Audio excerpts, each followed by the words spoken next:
Ingatkan, saya sarankan, ayo bantu untuk melibatkan lembaga forensik. Berjumpa lagi bersama Tipa. Tambah seding Tipa ya kan. Tipa ya, dia bilang, dia menyarankan ya, ayo bantu untuk melibatkan lembaga forensik digital internasional. Kata dia ya, untuk pemerintah lebih sulit menekan hasil investigasi. Pertanyaannya Tipa, lembaga forensik digital internasional yang mana yang mau untuk dilibatkan dalam hal ijazah Pak Jokowi? Kurang jauh komennya Tipa. Ya, nggak ada lembaga forensik digital internasional yang mau menangani masalah ijazah Pak Jokowi. Karena orang tuh nggak mungkin percaya Pak Jokowi ijazahnya palsu. Itu dibilang Tipa ya.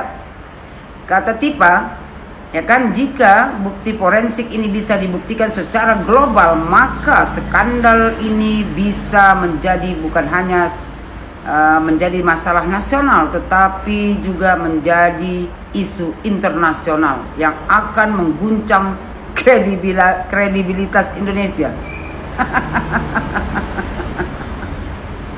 Kok kayak kumur-kumur Tipa? Gak ada urusannya itu.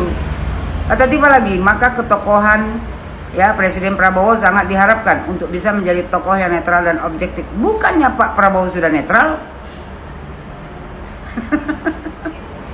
Kata Tipa lagi, tentang kasus ini sekarang prediksi terhadap kasus ini. Ahli nujum mulai bicara. Dan dampaknya bagi tokoh-tokoh yang terlibat. Jika isu ijazah palsu ini terus bergulir dengan dukungan bukti forensik digital yang terus menguat, apalagi nanti ada dukungan dari lembaga-lembaga internasional. Maka ada beberapa skenario yang bisa terjadi menurut Tipa. Pertama, kata Tipa, adalah sisi skenario potensi perkembangan kasus. Kalau memang mau melibatkan lembaga-lembaga internasional, maka ini akan menjadi sebuah skandal yang meledak secara internasional. Kata dia, jika bukti yang disajikan oleh para pakar berhasil diverifikasi oleh lembaga forensik internasional. Lembaga forensik internasional yang mana yang mau ikut-ikutan? Tipa, ya kurang jauh komennya. Udah aku bilang, di luar negeri sana, ya sekarang ini orang ya bersaing, ya kan, menciptakan teknologi canggih, bersaing masalah ekonomi, ya masalah teknologi. Negara-negara luar sibuk, ya kan, mengedukasi anak-anak muda, ya, agar memanfaatkan teknologi digital, meningkatkan sumber daya manusia. Kau masih juga terduduk depan kamera urusan ijazah Pak Jokowi, meminta pula dukungan ya untuk melibatkan lembaga forensik digital internasional. Lembaga forensik digital internasional mana yang mau? Orang sibuk menciptakan, tengok. Dan nampak kok sekarang drone diciptakan canggih-canggih, robot-robot, mobil, ya kan, bisa jalan sendiri tanpa ada yang yang drive. Ini kau masih urusan ijazah Pak Jokowi lagi. Apa nggak sedeng kau itu? Kayak mana rakyat Indonesia ini mau maju kalau orang-orang yang punya pendidikan tinggi tapi ya pemikirannya, otaknya tak ada sama sekali untuk kemajuan negara Republik Indonesia ini. Yang dipikirannya hanya kebencian.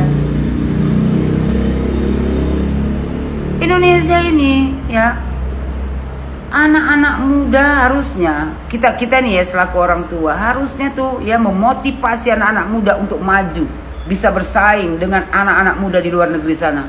Itu baru keren Tipa. Ini memotivasi anak generasi muda untuk menanam kebencian kepada mantan presiden yang sudah ya bekerja keras membangun negara Republik Indonesia ini.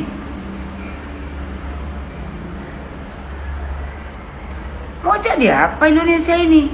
Orang udah maju ya sampai ke Mars sana. Kita masih juga terduduk depan kamera ngurusin ijazah Pak Jokowi. Aduh Tipa. Terus kata Tipa kan, ya, pihak-pihak yang selama ini melindungi Jokowi saya sarankan harus segera cari strategi bertahan atau berbalik arah untuk menyelamatkan diri. Oh nggak mungkin Tipa, aku lagi pendukung Pak Jokowi, nggak mungkin, aku pasti bertahan lah. Kan? Kalau berbalik arah nggak mungkin, aku ini pendukung Pak Jokowi. Nggak perlu menyamakan diri, karena yang kita perjuangkan kebenaran, bukan kayak kau berjuang, ya kan? Di jalan kesalahan, di jalan kesesatan. Kata dia, ngapain bela-belain yang salah? Justru karena Pak Jokowi benar lah maka dibela. Kan nggak mungkin aku bela kau, udah jelas-jelas jalan kau salah, sedeng pula lagi, nggak mungkin aku bela kau. Kata Tipa ya kan, lebih baik menjauh saja dan cuci tangan. Aku udah cuci tangan aku Tipa. Kusarankan sama kau Tipa, kau sepatutnya cuci muka Tipa, karena halusinasi kau ini udah tingkat dewa, udah berat. Tipa perbaikilah diri kau tuh Tipa. Aku ya nengok kau ini sedih aja. Seorang perempuan berbusana muslimah, tapi kebenciannya ya terlalu besar kepada Bapak Joko Widodo. Ya, sehingga membuat pikiran kau itu, ya kan, yang ada cuman apa ya, pemikiran jelek aja. Keluar dari kata-kata, dari omongan kau, dari kata-kata kau itu nggak ada satupun yang berkelas, menunjukkan bahwasanya kau orang berpendidikan. Semua yang kau ucapkan ini ya kan, itu adalah imajinasi kau sendiri. Sedih aja aku nengoknya. Ya, bukan kau nggak sekolah, kau sekolah sampai ke luar negeri. Tapi karena kebencian membuat kau seperti orang yang tidak punya sekolah sama sekali. Lebih pintar orang yang tidak punya pendidikan daripada kau Tipa. Ya udahlah Tipa ya, aku tunggu aja lah sampai kau pakai baju oranye, nanti ku tengok menangis nggak kau.